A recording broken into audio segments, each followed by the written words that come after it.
अस्सलाम वालेकुम नाज़रीन, program news talk with Naseer Gopang में भलीकार मां यामा सगद साइमा वाहब। प्रोग्राम में अॼु गुफ्तगू कंदासीं तमामु लेटेस्ट जेके अपडेट्स ऐं डेवलपमेंट साम्हूं अचनि पियूं। उन मुताबिक़ ईरान पारां आबनाए हुरमुज़ खे समूरी दुनिया जे लाइ खोलियो वियो आहे। तिजारती जहाज़ हाणे आराम सां उतां गुज़री सघंदा, जंहिंखां पोइ अमरीकी सदर ट्रम्प पारां ईरान जो शुक्रियो अदा कयो वियो आहे। ऐं इन खां अलावा नाज़रीन, अमरीकी सदर पारां बि पाकिस्तान अचण जी ॻाल्हि कई पई वञे ऐं इम्कान ज़ाहिर कयो पियो वञे त नेक्स्ट वीक जेका ॿिन्हिनि मुल्कनि जे विच में जेको वफ़द जी सतह ते ॻाल्हियूं थींदियूं त उनमें अमरीकी सदर पाण पाकिस्तान अची सघे थो। इन खां अलावा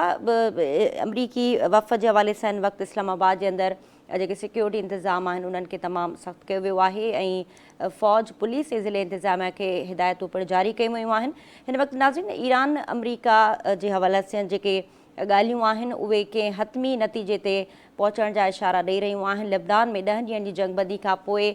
काफ़ी इहे ॻाल्हियूं हलंदड़ आहिनि त ईरान ऐं अमरीका जे विच में जंहिं मामलनि ते डेडलॉक हो उहे हाणे कंहिं न कंहिं हद ताईं मुकमल तइ थियण वञनि पिया ऐं आर्मी फील्ड मार्शल सिदास मुनीर पारां जेको तेहरान जो दौरो कयो वियो, उते जेके ॻाल्हियूं थियूं आहिनि उनखां पोइ बि इहो इम्कानु आहे त पाकिस्तान जी सालसी तहत जेके 2 मामला जेके आबी लंघो ऐं यूरेनियम जो जेको मामिलो हुयो उन ते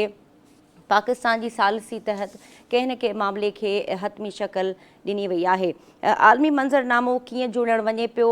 सॼा जेके हिन वक़्तु दुनिया जे अंदरि जेके मुल्क आहिनि ऐं मिडल ईस्ट जा ख़ासि तौर ते मुल्क आहिनि उहे हिन डील खे उहे अमरीका ऐं ईरान जे विच में जे मुआदे ते छा पंहिंजा तहफ़ुज़ात रखनि था ऐं उन्हनि जूं डिमांड्स कहिड़ियूं आहिनि, इन सॼनि मामलनि ते गुफ़्तगू कंदासीं। सीनियर सहाफ़ी तज़िया निगार जुनैद अंसारी असां सां फ़ोन कॉल ते मौजूदु आहिनि, उन्हनि खां उन्हनि जो तज़ियो पुछूं था। जुनैद साहब, वरी महिरबानी तव्हां वक़्तु ॾिनो। कीअं पिया ॾिसो हिन वक़्तु जेको आलमी मंज़रनामो जुड़णु वञे पियो, पाकिस्तान जी सालसी तहत ईरान ऐं अमरीका जो जेको मामिलो आहे उहो तइ थियणु वञे पियो, त कीअं पिया ॾिसो ओवरऑल सिचुएशन खे? वॾी महिरबानी साइमा। ग़ालिबन अव्हांजे ई प्रोग्राम में केतिरा ई भेरा चिकाई सां असां पंहिंजो इहो ओपिनियन रखियो हो त अमरीका ऐं ईरान जे विच में ठा थियणु वञे पियो। अव्हांजो प्लीग इन ई प्रोग्राम में नसीर गोपान साहब हो मूंखां 3 हफ़्ता पहिरियां, जंहिंमें वेरी कैंडिड डिस्कशन थी हुई त it was very much plan. जेको बि ऑपरेशन थियो ईरान जे अंदरि उहो को बि सरप्राइज़ न हो ऐं हिकिड़ो वक़्तु आयो जिथे अमरीका खे डिप्लोमेटिक एफर्ट्स खपनि पियूं ऐं अमरीका रिलाए कयो पाकिस्तान ते। ऐं ॻाल्हि 9 अप्रैल जे प्रोग्राम में असां वाज़े ॻाल्हि कई 10 अप्रैल जो जेके टॉक्स थियनि इस्लामाबाद में उहे कामयाबु वेंदियूं ऐं कामयाबु इन सेंस में वेंदियूं त ज़ाहिरी 47 सालनि खां पोइ 1979 में ईरान जे अंदरि रेवल्यूशन आयो। उनखां पोइ अमरीका जे कंहिं बि सीनियर मोस्ट लेवल जे माण्हू इंटरेक्शन कोन कयो ईरान सां। This was a very first interaction नायब सदर जे सतह जे माण्हू जी इंटरेक्शन थी हुजे त ऑब्वियसली उहा जेका इंटरेक्शन हुई इहो इंटरेक्शन थियणी आइस ब्रेक थियण जी निशानी हुई, माना बर्फ़ पिघलजी चुकी हुई ऐं लॻभॻि मामला तइ थी चुका हुआ। त कुझु मामला जिन ते कुझु यानी हिकु अधु मामिलो जेको ख़बर हिननि डिस्कस कयो त स्ट्रेट ऑफ हॉर्मोज़ खे खोलियो ऐं होॾां असांखे गारंटीज़ मिलनि त कंहिं क़िस्म जी न्यूक्लियर इन्वेस्टमेंट न थींदी, ईरान पंहिंजो न्यूक्लियर प्रोग्राम हथ खणे त उहो नज़र अचे पियो, थींदो नज़र अचे पियो। इन में वॾे में वॾी सिफ़ारती सतह पाकिस्तान खे हासिल थी आहे। पाकिस्तान में तारीख़ में वॾे में वॾी सिफ़ारती सतह ऐं सिफ़ारती अहमियत जेका वधी आहे जंहिंमें पाकिस्तान जो मजमूई तौर ते रिकॉर्ड वधियो आहे ऐं मुमकिना तौर ते हीअं ताईं जेके इंटरनेशनल मीडिया में ॻाल्हियूं अचनि थियूं साम्हूं त जल्द खां जल्द हाईएस्ट लेवल ते ॻाल्हियूं थींदियूं ऐं हीउ मामिलो हमेशह लाइ सॉर्ट आउट थी वेंदो। त अव्हांखे इहा ॻाल्हि ज़हन में ज़रूरु रखणु घुरिजे। जीअं असां पंहिंजे तस्वीर में जीअं हीउ क्राइसिस शुरू थियो तॾहिं खां चऊं पिया त हिन में मेन फैक्टर जेको आहे चीन जेको आहे, छाकाणि त 14 ऐं 15 मई ते प्रेसिडेंट ट्रम्प वञे पियो प्रेसिडेंट शी जिनपिंग सां मुलाक़ात में ऐं इहो चीन जे तरफ़ां इंतिहाई वाज़े कयो वियो तव्हां जॾहिं असां सां मुलाक़ात था अचो ईरान जे मसइले खे ख़तमु कयो अचो। त इहो ऐं मुमकिन आहे इहो कुझु ॾींहनि जे अंदरि ई ईरान ऐं अमरीका जे विच में हिकु लैंडमार्क डील थी वञे ऐं हिकिड़ो लैंडमार्क एग्रीमेंट थी वञे जंहिं सां हिन सॼे खिते में जेको बहरान पैदा थियो 2 महीननि खां उन बहरान जो ख़ात्मो अची वेंदो। अच्छा जुनैद साहब, अमरीका ईरान सां $20 अरब जे बदिले यूरेनियम मुआदे ते बि गौर करे रहियो आहे। अमरीकी मीडिया जी इहा दावा आहे। इन मामले में केतिरो तव्हांखे लॻे थो त ईरान इन मामले ते $20 अरब तहत जेको यूरेनियम इनरिचमेंट जो आहे मामिलो उहो ठीकु थी सघे थो, त इन में तव्हां इन ॻाल्हि जी तस्दीक कंदा त अहिड़ो कुझु थियणु वञे पियो?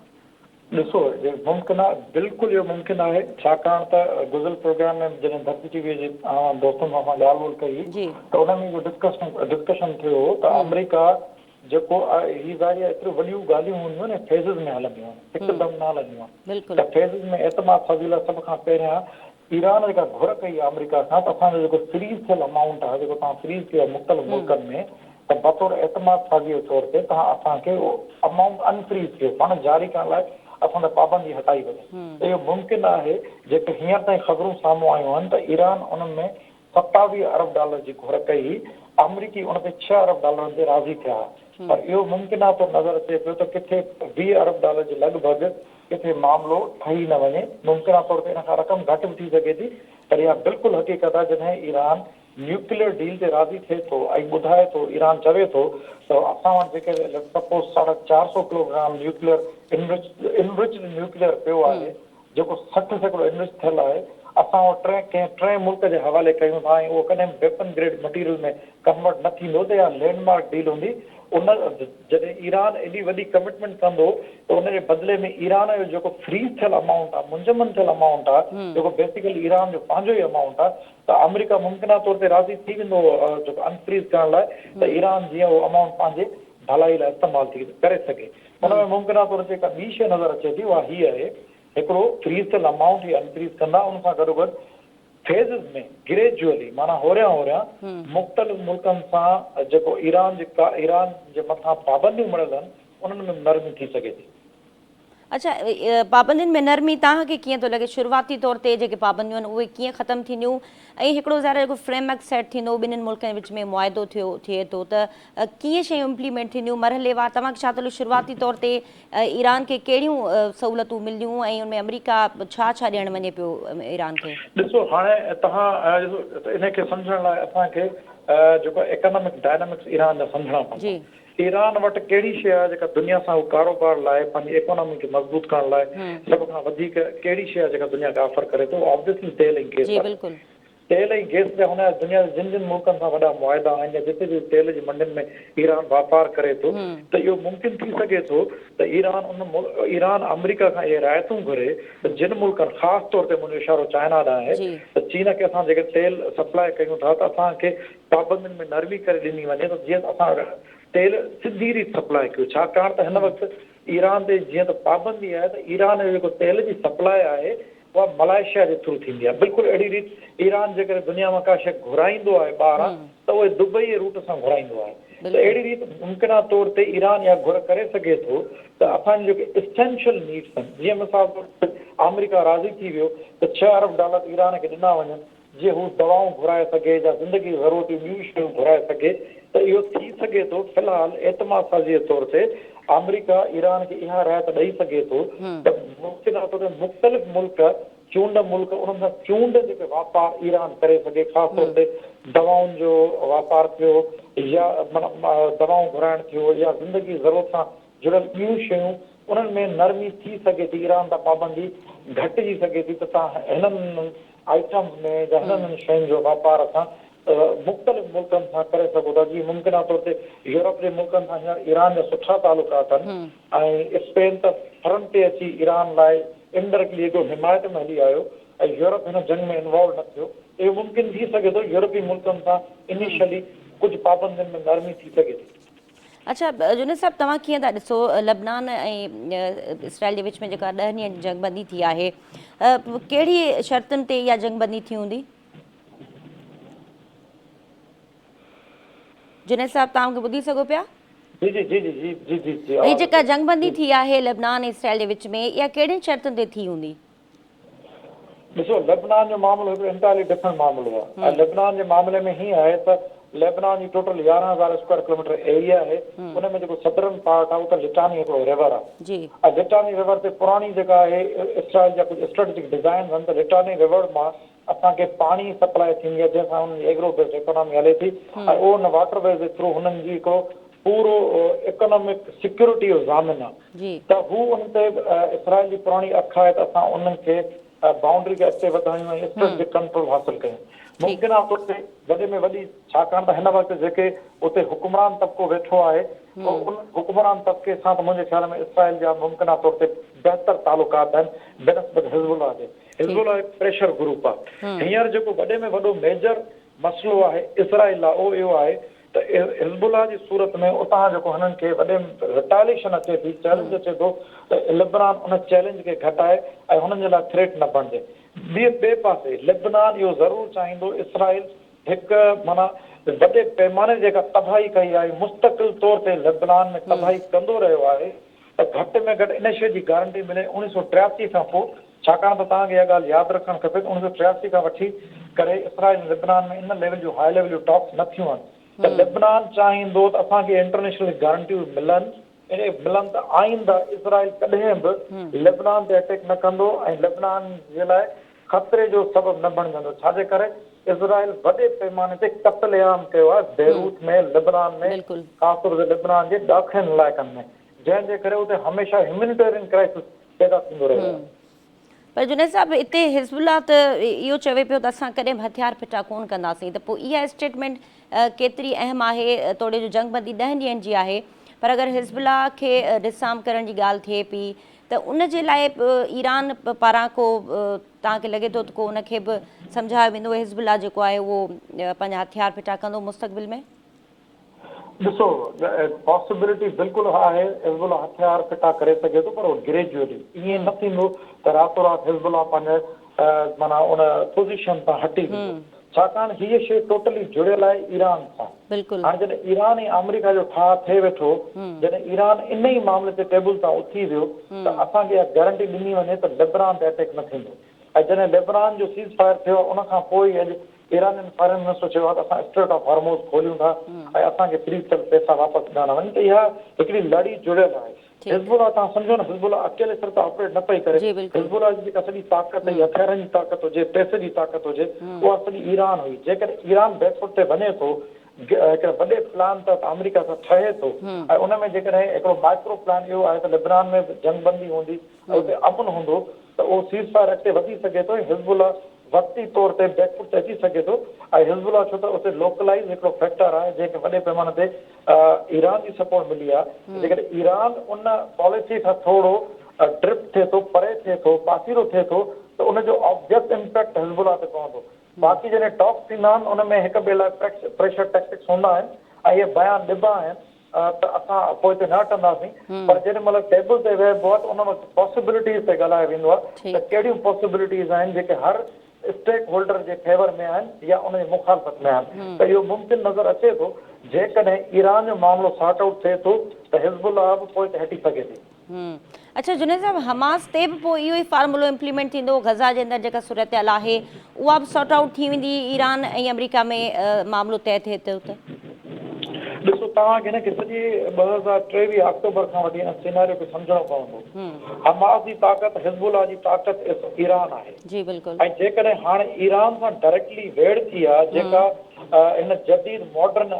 इंटरनेशनल रिलेशन जे एरा में इहा तवका न पे कई हुई त ईरान ऐं अमेरिका को ईअं सिधी रीति मुक़ाबले में ईंदा। हाणे उहो मुक़ाबिलो थी चुको आहे त ऑब्वियसली ईरान जूं जेके पंहिंजूं आर्म्स आहिनि जेके दुनिया जे ॿियनि मुल्कनि में ऑपरेट करे थो, ॿियनि मुल्कनि ते असर अंदाज़ पॉलिसीज़ खे खणण लाइ, त ऑब्वियसली उनमें ग्रेजुअली घटिताई ईंदी। हाणे स्पेसिफिक सवाल आहे तव्हांजो हमास जो,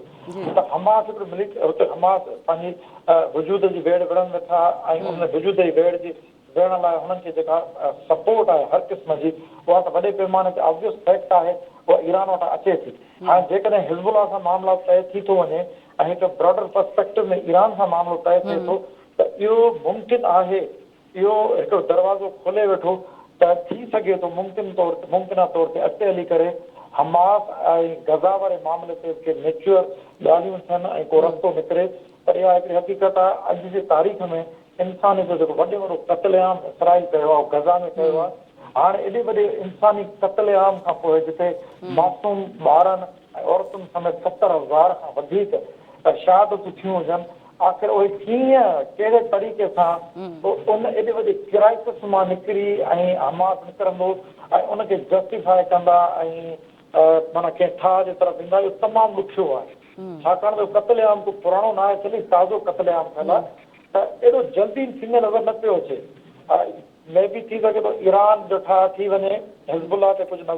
असर नज़र अचे पर हमास वारो मामिलो एतिरो सवलो न आहे ठीकु आहे अच्छा हिकिड़ो आख़िरी सुवाल जुनैद साहब हिन वक़्तु ट्रम्प साहब त चवे पियो त ईरान सां जेका डील थियणु वञे पई उहा मदर ऑफ ऑल डील हूंदी ऐं इन खां अलावा अगरि पाण मिडिल ईस्ट जे बारे में ॻाल्हायूं त मिडिल ईस्ट वटि छा हिन वक़्तु ऑप्शन्स आहिनि ऐं जेको 40 ॾींहंनि ताईं जेको मिडिल ईस्ट जेको सर्वाइव कयो इन सॼी जंग जे हवाले सां त इन डील जे अंदरि मिडिल ईस्ट जे मुल्कनि वटि छा ऑप्शन्स आहिनि ऐं उन्हनि जो कहिड़ो किरदारु हूंदो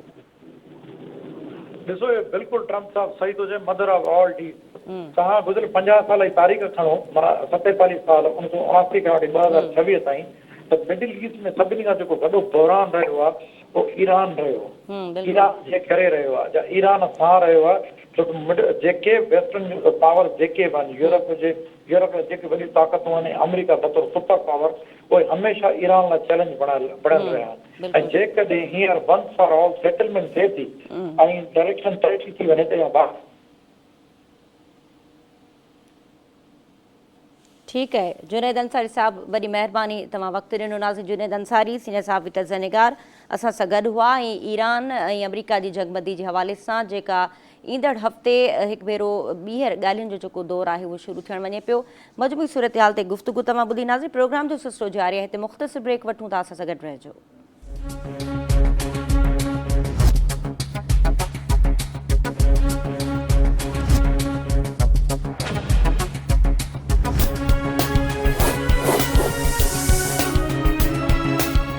प्रोग्राम में नाज़रीन भलीकार तव्हांखे चवंदासीं ऐं हिन वक़्तु गुफ़्तगू हलंदड़ आहे अमरीका ईरान में जंगबंदी जे हवाले सां पाकिस्तान जी सालसी ऐं ॻाल्हियुनि जो ॿियो राउंड थियणु वञे पियो मजमूई सूरत हाल ते डिस्कस कंदासीं ऐं ख़ासि तौर ते ईरान इन सॼे मामले खे कीअं ॾिसे पियो ऐं हिन डील जे हवाले सां जॾहिं फील्ड मार्शल सदास मुनीर तेहरान पहुतल हो वफ़द जी सूरत में ऐं उते कहिड़नि मामलनि ते ॻाल्हि थी ऐं जेका ही मदर ऑफ ऑल डील थियणु वञे पई अमरीका सां ईरान जी ऐं उन में कहिड़नि कहिड़नि मामलनि ते हिन वक़्तु ताईं ॻाल्हियूं केतिरे हद ताईं पहुतियूं आहिनि ऐं इन जेके बि उते ग्राउंड रियलिटीज़ आहिनि उन ते डिस्कस कंदासीं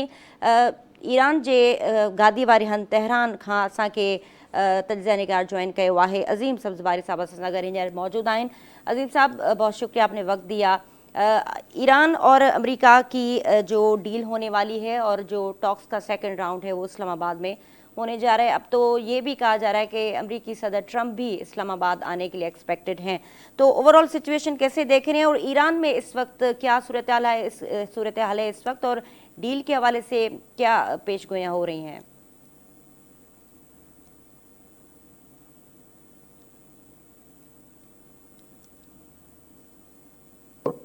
हेलो जी अजीम साहब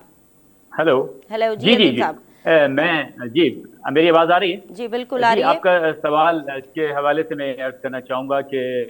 सबसे पहले तो बहरहाल मैं सलामत करता हूँ आपकी खिदमत में और आपके नाज़रीन की खिदमत में और दूसरे ये कि जो आपने सवाल पूछा है ईरान के अंदर क्या सूरत हाल है और जो डील होने वाली है उसके हवाले से जाहिर है कि ये एक बहुत ही पेचीदा सूरत हाल है और इस पेचीदा सूरत हाल के अंदर जो है डेवलपमेंट्स जो हैं वो भी बड़ी तेज़ी के साथ हो रही हैं पिछले 2 रोज़ के दौरान हमने देखा है कि इलाकाई और आलमी सतह पर ज़बरदस्त किस्म की सिफारती मुहिम जो है वो चली है और जिसका सेहरा बिलाशुबा पाकिस्तान की गवर्नमेंट को जाता है वज़ीर आज़म शहबाज शरीफ साहब और साथ ही फील्ड मार्शल आसिम मुनीर साहब उनकी कोशिशें हैं कि जिसके नतीजे में उन्होंने जो है मोबिलाइजेशन इतनी बड़ी की है कि 4 दीगर ममालिक को भी उसमें उन्होंने इन्वॉल्व किया है और एक ज़बरदस्त किस्म की जो है सिफारती मुहिम जो है वो चली जाहिर है कि जो इस्लामाबाद में लास्ट टाइम मुज़ाकरात हुए थे और उन मुज़ाकरात में अमरीकी वक्त इस तरह से मुज़ाकरात की मेज़ को अचानक छोड़ कर गया था उसके बाद तवक्को नहीं थी कि मुज़ाकरात जो हैं वो इस तरह से और इस नहज पर या बहुत जल्दी इसका इम्कान होगा बहरहाल ये कोशिशें जो इलाकाई सतह पर भी हो रही हैं और ख़ासतौर से पाकिस्तान इसमें जो है पेश है और इस्लामी जमहूरिया ईरान चूँकि बारहा इस बात को कह चुका है कि उसको पाकिस्तान की जो कोशिशें हैं उस पर पूरा एतमाद है लेकिन अमरीका पर हरगिज़ एतमाद नहीं ये बदएतमादी अमरीका के तई अपनी जगह पर बाकी है लेकिन चूँकि पाकिस्तान پوری طرح سے اور مخلصانہ طریقے سے کوششیں کر رہا ہے. تو اسلامی جمہوریہ ایران ہمیشہ اس کی قدردانی کی ہے اور یہی صورتحال اس وقت بھی ہے. جنرل عاصم منیر صاحب خود تشریف لائے ایران جی اور ظاہر ہے کہ ایک وار زون کے اندر ان کا آنا انتہائی اہمیت کا حامل ہے. اور اس کے بعد انہوں نے یہاں جو ایرانی لیڈرشپ ہے سول اور ملٹری دونوں سے ملاقاتیں کی الگ الگ, اور اس ملاقاتوں میں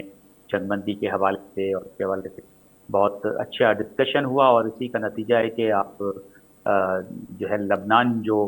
ایران کی جنگ بندی مذاکرات کے حوالے سے جنگ بندی لبنان کی جو ایک اہم شرط تھی وہ گزشتہ رات پوری ہوئی, اور اب بظاہر ہم یہ دیکھ رہے ہیں جو ہمارے پاس اطلاعات آ رہی ہیں, اگرچہ اکا دکا موارد میں ہمیں ابھی بھی اسرائیل کی جانب سے لبنان پر حملوں کی اطلاعات مل رہی ہیں, لیکن چونکہ مجموعی طور پر فضا جو ہے وہ پرامن ہے اور حملے روکنے کی بات ہو گئی ہے, اور صدر ڈونلڈ ٹرمپ نے بھی اس بات کا جو ہے وہ اندیا دیا ہے کہ اسرائیل اب حملے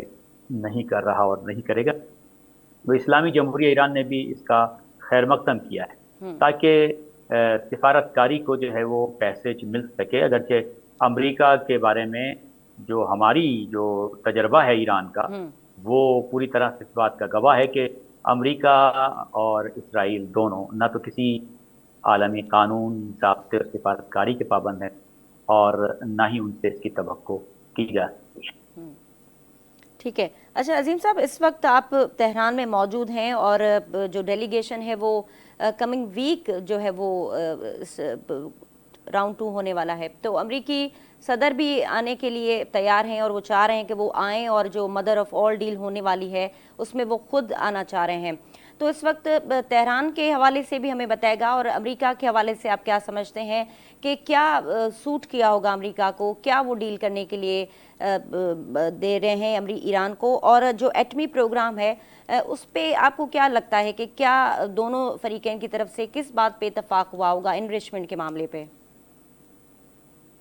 دیکھیے, جہاں تک انریچمنٹ کا آپ نے سوال کیا ہے تو انریچمنٹ کے حوالے سے تو ایران کا موقف پہلے بھی واضح تھا. دیکھیے, ایران این پی ٹی کا رکن ہے,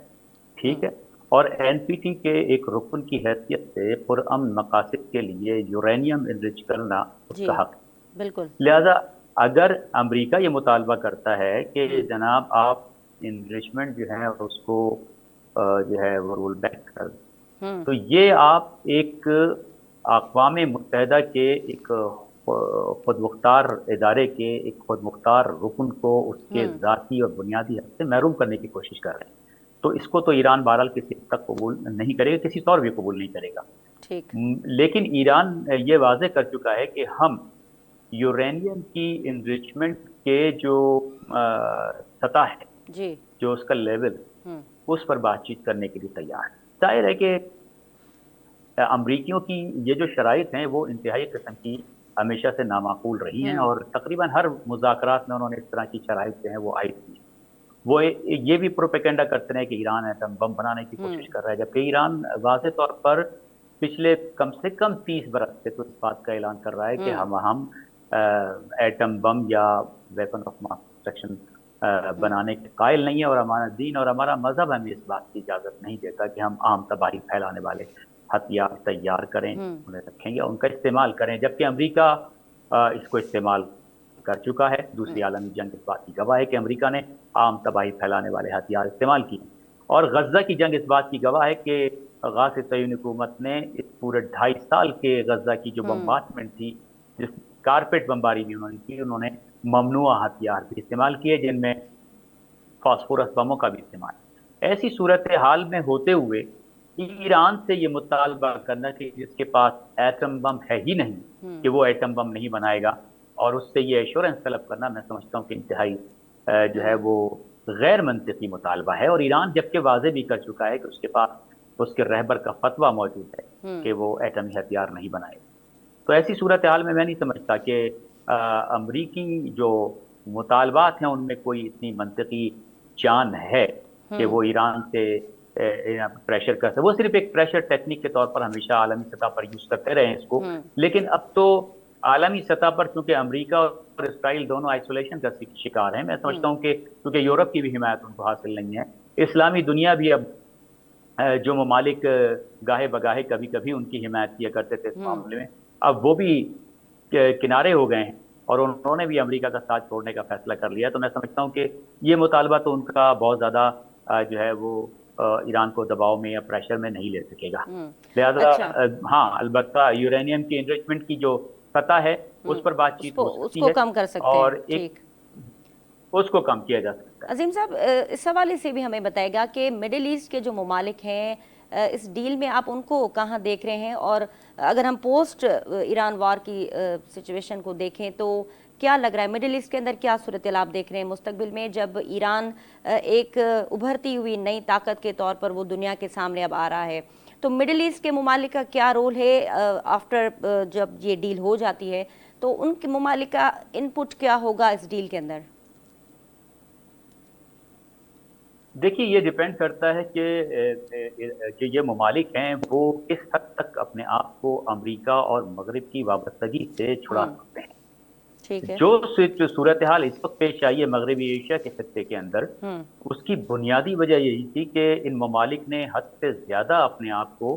अमेरिका और यूरोपीय ममालिक से और ख़ास तौर से सलामती के हवाले से अपने आप को वाबस्ता कर रखा था। जी बिल्कुल। और जाहिर है कि इस इलाके के अंदर अमेरिका के अड्डे थे, अमेरिका की मिलिट्रीज यहाँ पर तैनात थी और अभी भी हैं, और यहीं से ये सारे जो ईरान के खिलाफ जंग का आगाज हुआ तो इनमें ये अड्डे इस्तेमाल हुए।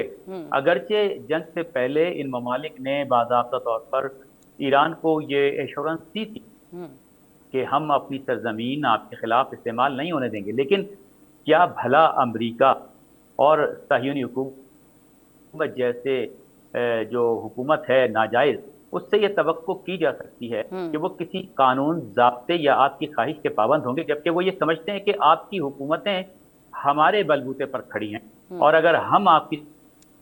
सिक्योरिटी ना करें तो आप दिन भी कायम नहीं रह सकते। ये अमेरिकी सदर ने बारहा कहा है, और ये जो सदर डोनाल्ड ट्रंप की बात कर रहा हूँ, ये मुतादिद मरतबा वो अपने बयानात में खुलकर भी इस चीज़ को कह चुके हैं। तो अब एक ऐसी सूरत हाल में आप क्या तवक्को करते हैं कि ये जो ममालिक हैं ये डील के बाद की जो सूरत हाल होगी उसमें क्या रवैया अख्तियार करते हैं? मैं ये समझता हूँ कि ईरान ने पिछले 20 बरस के दौरान जो पॉलिसीज दी हैं, मुतादिद मरतबा OIC के प्लेटफॉर्म पर भी, इसी तरह खलीज फार्स ताउन काउंसिल के प्लेटफॉर्म पर भी,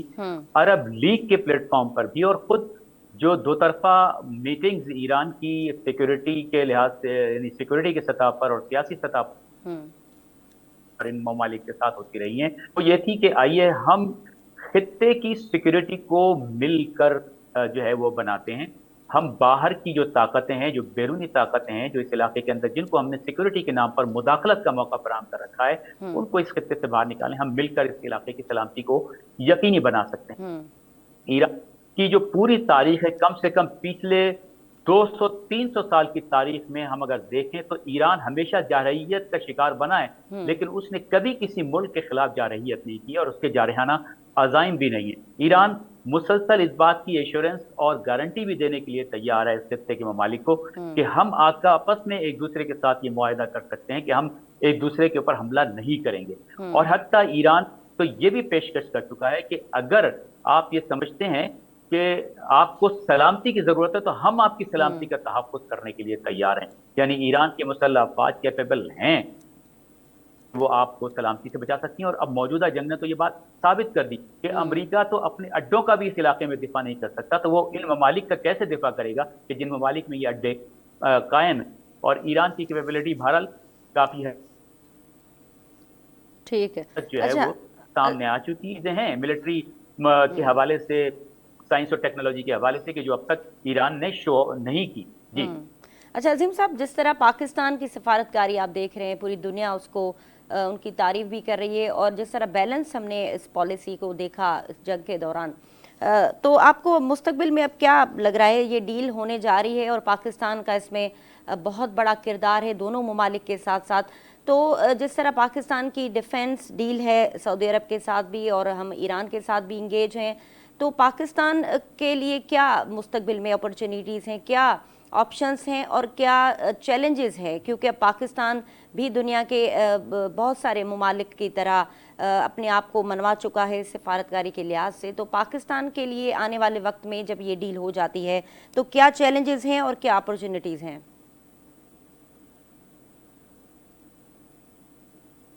देखिए, इसमें तो कोई शक नहीं है कि पाकिस्तान की जो सिफारतकारी है हमेशा से वो जची तुली रही और उसमें कभी भी उन्होंने इबहाम रखने की कोशिश नहीं की है। ये इस बात के तो हम मोतरफ हैं। और जो पाकिस्तान की जो ये अगर ये डील हो जाती है कि जिसका इम्कान मुझे बहुत ज़्यादा दिखाई नहीं दे रहा, कि चूंकि अमेरिका की जो बदएतमादी की जो दीवार है उसके पेश नज़र मैं ये बात कह रहा हूँ, वरना पाकिस्तान की जो कोशिशें हैं उससे और उसकी जो मुखलिसाना जो इक़दाम हैं उससे कोई इनकार नहीं कर सकता। पाकिस्तान की जो सिफारती एफर्ट्स हैं और जो उसकी कैपेबिलिटीज़ हैं उससे भी किसी को इनकार नहीं। लेकिन अगर वाकई में ये डील हो जाती है तो ये बहुत बड़ा काम होगा कि जो इस खत्ते के लिए की जानिब से अंजाम पाए, इसमें कोई शक नहीं है। और पाकिस्तान के लिए बहुत ज़्यादा अपॉर्चुनिटीज़ होंगी कि पाकिस्तान एक डील ब्रोकर तौर पर एक रीजनल पावर और एक सुपर पावर के दरमियान, जिसको हम अगर सुपर पावर नहीं समझते, उसकी जितनी भी अब सुपर पावर होने की जो बातें थी वो सब अफसाने तकरीबन चकनाचूर हो चुकी हैं। तो मैं समझता हूँ कि बहुत बड़ा कारनामा होगा पाकिस्तान का कि वो इस किस्म की डील कराने में कामयाब रहे। तो मैं समझता हूँ कि उसके नतीजे में जो आपने सऊदी अरब के साथ मुआहदे की बात की, पाकिस्तान की जो डिफेंस डील है उसकी बात की, तो यकीनन ईरान ने तो इसका पहले ही दिन खैर मकदम किया था जब ये डील पाकिस्तान और सऊदी अरब के दरमियान हुई थी। और ईरान का तो शुरू से ही मौक़िफ़ रहा है कि इस्लामी दुनिया ख़ास तौर से और खत्ते के जो ममालिक हैं उनको अपनी सलामती के तहफ़्फ़ुज़ के लिए एक दूसरे के साथ मिलकर काम करना चाहिए। और ये तो इसी वजह से ईरान ने उसकी पेशकश भी की थी और बाज़ जो ज़राए इब्लाग हैं उनमें ये खबरें भी अगरचे आई थी कि ईरान और तुर्किया और जैसे ममालिक भी इस मुश्तरका डील का आइंदा आने वाले वक्तों में हिस्सा बन सकते हैं। तो मुमकिन है कि ऐसा हो और हो भी सकता है ऐसा, और इसका पूरा पूरा इम्कान मौजूद है। और ये कि पाकिस्तान समेत खत्ते के जो ममालिक हैं वो एक दूसरे के साथ जहाँ सियासी सतह पर एक दूसरे से जुड़े हुए हैं, जिनकी सरहदें एक दूसरे के साथ मिलती हैं, जिनके दरमियान रिश्ते हैं, मजहब के रिश्ते हैं, दीन के रिश्ते हैं, उन ममालिक के दरमियान जो है वो इस तरह का कोई इत्तेहाद, कोई डील आपस में तय पाए। और अगर ये तय पाती है तो मैं समझता हूँ कि ये दुनिया के मुस्तक़बिल के लिए जो है वो इंतहाई अहम होगा और आलमी अमन और सलामती के क़याम यकीनन एक बहुत बड़ी पेशरफ्त हो। अच्छा, जिस तरह अजीम साहब आप इस वक्त तेहरान में मौजूद हैं, तो क्या एक्सपेक्टेड है कि जो डेलीगेशन कमिंग वीक में यहाँ आ रहे हैं तो ये कोई हतमी फैसला हो चुका होगा, या फिर आप देखेंगे कि जिस तरह राउंड सेकंड होने वाला है इसी तरह मल्टीपल राउंड हो सकते हैं इस नेगोशिएशन के, या फिर हतमी डील हो जाएगी? नहीं, देखें, ये जो ईरान और अमेरिका के दरमियान जो मुखातिमत है ये पिछले 47 साल यानी तकरीबन निस्फ सदी हम कहते हैं, 47 बरस हो गए हैं जब से ईरान में इस्लामी इनकलाब रूनुमा हुआ। उसके बाद से अमेरिका ने ईरान के साथ दुश्मनी का आगाज किया और ये दुश्मनी का सिलसिला अभी तक जारी और बड़ा पेचीदा है। यानी इसको यानी ये एक दो नशिस्तों में इसको डील का होना या किसी बड़े नतीजे तक पहुंचना, उसकी तवक्को मैं समझता हूँ कि कम है। ये प्रोसेस लॉन्ग चलेगा और इसमें कुछ टाइम लगेगा, लेकिन ये डिपेंड करता है कि अमेरिका किस हद तक जो है वो इस डील के लिए मुखलिस है, नेकनियती है उसके अंदर पाई जाती कि जो बज़ाहिर हमें दिखाई नहीं देती। और अमेरिका क्या अपने आप को इसराइल से आज़ाद करा पाएगा या साहिनी लॉबी के जंगल से अपने आप को आज़ाद करा पाएगा या नहीं, ये डिपेंड करता है। क्योंकि जो लास्ट टाइम जो मुज़ाकरात हुए इसमें भी और उससे पहले जो जेनेवा में मुज़ाकरात हुए, जेनेवा में 2 दौर के मुज़ाकरात हुए और हर 2 दौर के बाद जो है वो ईरान को जारहियत का निशाना बनाया गया। और उसकी बुनियादी वजह यही थी कि जो साहिनी हुकूमत का वज़ीर आज़म है नेतन्याहू, उसने जो है वो इस बात को नहीं चाहा और अमेरिका उसके हाथों मजबूर हो गया और उसने ईरान पर हमला किया। तो क्या अब भी किसी डील के नतीजे में या किसी डील के दौरान अमेरिका दोबारा ईरान पर हमला करेगा, और ये सारा प्रोसेस जो किया जा रहा है, क्या ये प्रोसेस भी सिर्फ वक्त हासिल करने और अपनी जो कुव्वत और ताकत है उसको दोबारा से मुश्तमा करने की एक कोशिश है? तो अगर ऐसा है तो ईरान इसके लिए भी तैयार है, और ईरान भी अपनी ताकत और तवानाइयों को मुश्तमा है। और ईरान के आर्मी चीफ ने आज एक जो है ज़बरदस्त बयान भी दिया है, और ख़ास तौर से इसलिए भी कि आज ईरान में नेशनल आर्मी डे था, और इस मुनासिब से उन्होंने एक बयान जारी किया। उन्होंने कहा कि हमारी उंगली बंदूक की लबलबी पर है, हम पूरी दिक्कत के साथ इस पूरे प्रोसेस का जो है वो जायज़ा ले रहे हैं, और ज़र्रा बराबर भी अगर इसमें हमने मुशाहिदा किया कि अमेरिका या हमारे दुश्मनों की तरफ से कोई फिर गलती की जा रही है, कोई अहमकाना हरकत की जा रही है, तो हम उसका पूरी कुव्वत के साथ जवाब देंगे। यानी ये जो प्रोसेस चल रहा है ये एक टर्माइल प्रोसेस है, ये पाकिस्तान की ख्वाहिश और दरख्वास्त पर ये जंगबंदी ठीक। अजीम साहब, लिहाजा का और साहियोनी हुकूमत किसी खाम ख्याली में ना है। ठीक है अजीम साहब, जिस तरह आपने कहा कि आप 100% श्योर नहीं है कि ये किसी हतमी डील पर बात आगे बढ़ेगी, तो अगर मल्टीपल राउंड भी होते हैं फिर भी ये एक दुनिया के लिए अच्छा पैगाम है। कम से कम इतना तो हो गया है कि जंग जो है वो रुक चुकी है और जंगबंदी भी है इस वक्त, तो दुनिया के लिए तो एक अच्छा पैगाम है अगर मल्टीपल राउंड्स भी होते हैं इस के। लेकिन अब सवाल ये है कि जिस तरह हिजबुल्लाह के हवाले से अमेरिका ने डिमांड की कि वो डिसआर्म हो, तो मुस्तकबिल में आप क्या लगता है कि फ़लस्तीन के अंदर हमास के हवाले से जो भी स्ट्रेटजी होगी वो भी इसी डील में तय होगी कि आने वाले वक्त में गजा के अंदर क्या होने वाला है? देखिए, ईरान तो पहले ही वाज़ेह कर चुका है कि वो इस्तकामती महाज या जो मुज़ाहिमती महाज मूवमेंट है उसकी तमाम कड़ियों के साथ। दूसरी चीज़ ये कि जो भी जंगबंदी की जो शराइत है उनमें से यकीनन ईरान ने जो पहली शर्त रखी थी वही थी। पाकिस्तान में मुज़ाकरात से पहले भी ईरान ने ये कहा था कि लबनान में भी जंगबंदी होनी चाहिए, बिल्कुल यमन के खिलाफ भी जंग बंद होना चाहिए, इराक में भी जंग बंद होना चाहिए, गजा में भी जंग बंद होना चाहिए। तो ये सारे जो इसमें दो राय नहीं है कि ईरान का मौक़िफ़ इस बारे में पूरी तरह से वाज़ेह है। जाहिर है कि ये मुज़ाकरात का जब सिलसिला शुरू होगा तो इसमें इन तमाम मामलात पर भी बातचीत होगी, इसमें कोई शक नहीं, और होना भी चाहिए, ठीक है। लेकिन हमें नहीं लगता कि अमेरिका और साहियोनी हुकूमत जो है वो इस सिलसिले में कोई जो है वो किसी पेशरफ को कबूल करेंगे। और अगर वो नहीं करेंगे और अगर वो अपने जो इश्तियाल के इक़दामात हैं या इक़दामात हैं जिसका अमेरिका और साहियोनी हुकूमत इस खत्ते में बारहा ऐलान करते रहे हैं, तो अगर उन्होंने उसको दोबारा से अमल पैरा होने की कोशिश की तो फिर ये मामला जो है वो बिगड़ सकता है। ये इसमें कोई दो राय नहीं है, और ईरान के हवाले से इस बारे में जो मौक़िफ़ पूरी तरह से वाज़ेह। ठीक है अजीम सब्ज़वारी साहब, बहुत शुक्रिया, आपने हमें अपना कीमती वक्त दिया। नाज़रीन, अजीम सब्ज़वारी साहब तेहरान में असां सां गॾु हुया ऐं ईरान जे अंदरि हिन वक़्तु जेका जंगबंदी जी सूरत हाल आहे ऐं ईरान जे अंदरि जेके हिन वक़्तु तज़िया थी रहिया आहिनि मुख़्तलिफ़, उन बाबति उन्हनि पंहिंजो तज़ियो ॾिनो त हिन वक़्तु ईरान मुकमल तौर ते जेको आहे उहो श्योर नाहे त को का हतमी डील थियण वञे पई, पर पाकिस्तान जी सालसी ते ईरान खे यकीन आहे ऐं जेको वफ़द पाकिस्तान अचे पियो उन पाकिस्तान जी सालसी ते एतमाद करे हिन जेके ॻाल्हियुनि जे मरहले में हिकु भेरो ॿीहर शामिलु थियण वञनि पिया। त उमेदु इहा ई करे सघिजे थी त जेको ईंदड़ हफ़्तो आहे उन में ईरान ऐं अमेरिका के हतमी डील ते पहुची सघनि ऐं दुनिया जे अंदरि जेको हिन वक़्तु जेको ख़तरनाक सूरत हाल आहे जंग जे हवाले सां ऐं आबी लंग बंदि हुजण जे करे जेको तवानई बहिरान आहे सॼी दुनिया जे अंदरि, तेल जूं क़ीमतूं जेके हिन जंगबंदी